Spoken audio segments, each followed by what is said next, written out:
Please stay tuned for Beyond the Bean on Air, a special presentation of the United Soybean Board.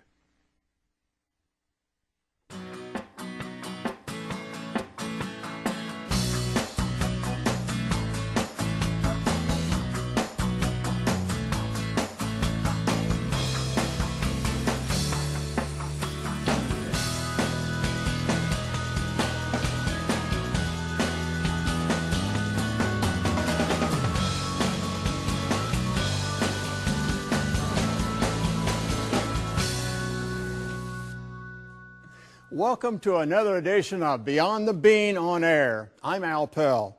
Our first story in our program reveals details on an exciting scientific development that could deliver new, better U.S. soybean varieties to the U.S. marketplace faster.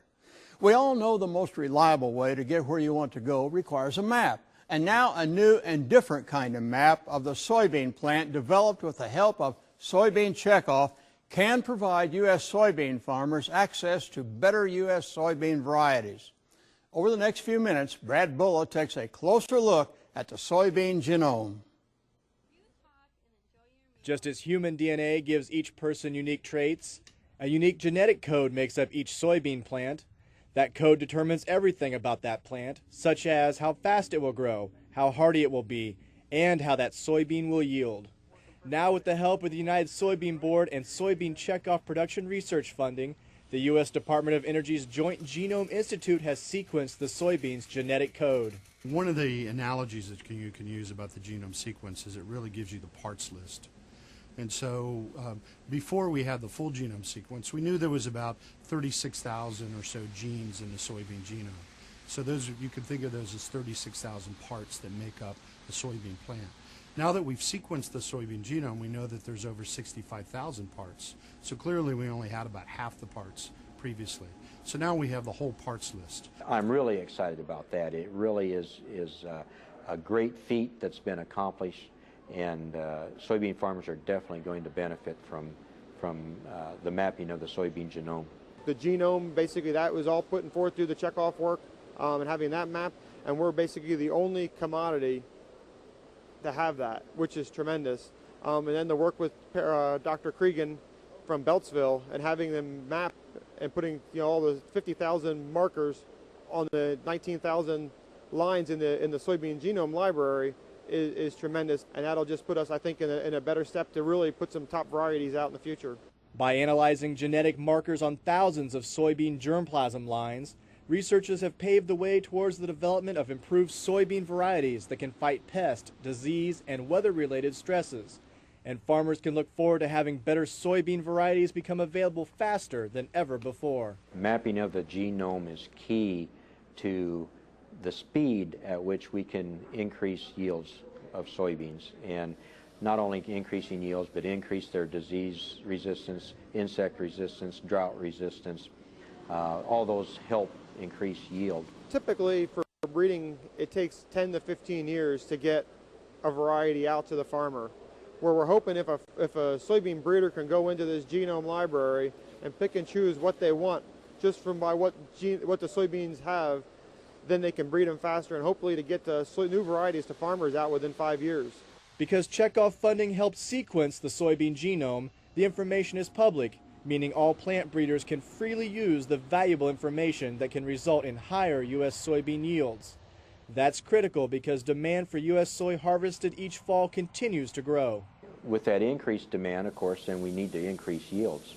So production research needs to be focused on increasing yield and at least maintaining or increasing quality along with that. We need to keep those protein and oil levels up there as we do increase yield, because that's really what soybeans are. I think it really enables a much more rapid, much more precise, and quite frankly a much more exciting future for soybean, and the farmers will see these things rolled out over the next few years and they can trace it back to having the knowledge of the soybean genome sequence. A recent return on investment study indicates that for every checkoff dollar invested, U.S. soybean farmers get back $6.40 in return. Production research funding represents just one example of how the checkoff benefits all U.S. soybean farmers. For Beyond the Bean on Air, I'm Brad Bulla reporting. This soybean checkoff funded project should offer U.S. soybean farmers new varieties offering better yields and better quality. And here to explain how all this works is United Soybean Board Director Ken Dahlberg. Now, Ken is an Illinois soybean farmer, serves as a volunteer checkoff farmer leader on the United Soybean Board. And also with us today, Dr. Perry Cragen.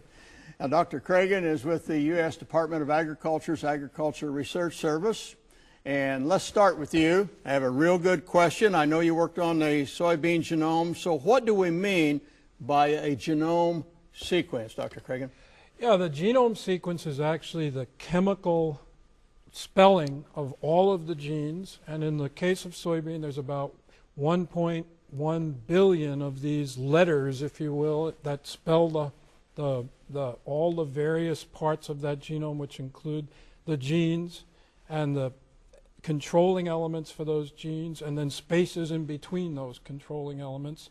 And this 1.1 billion letters are divided into 20 chromosomes of about 50 million of these letters apiece.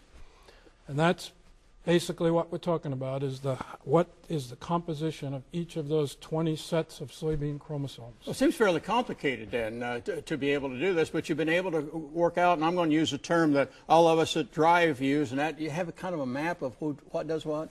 Well, that's exactly what we've developed over the years in assistance of the soybean checkoff, is a map.